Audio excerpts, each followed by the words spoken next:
Lord David Frost has arrived in Brussels for last-ditch talks with the EU on a post-Brexit trade deal. While walking through the train station, he told reporters the two teams will be working very hard to get a deal and added, "We will be looking forward to meeting with our European colleagues later this afternoon." It comes after Boris Johnson gave his negotiating team just 48 hours to secure a deal with the EU, or talks will likely collapse resulting in a no-deal exit.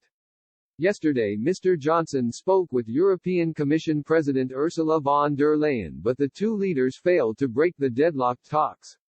Key divergences remain on fishing, the level playing field and state aid.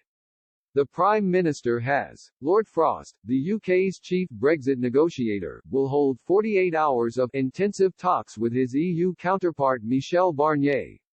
The move is a last-ditch bid to secure a trade deal as time is desperately running out. If a deal is not agreed by the end of the deadline, the talks are set to collapse.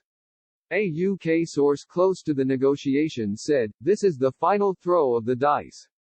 There is a fair deal to be done that works for both sides, but this will only happen if the EU is willing to respect the fundamental principles of sovereignty and control." Yesterday, Mr. Johnson and Mrs. von der Leyen warned significant differences remained on fisheries, competition rules and the governance arrangements for any deal.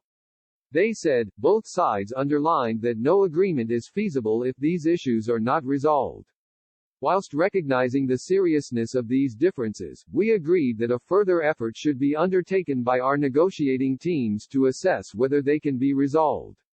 We are therefore instructing our chief negotiators to reconvene tomorrow in Brussels. We will speak again on Monday evening. If the two sides fail to reach an agreement, the UK will leave the European Single Market and Customs Union on December 31 and begin trading with the bloc on World Trade Organization terms, with the imposition of tariffs and quotas.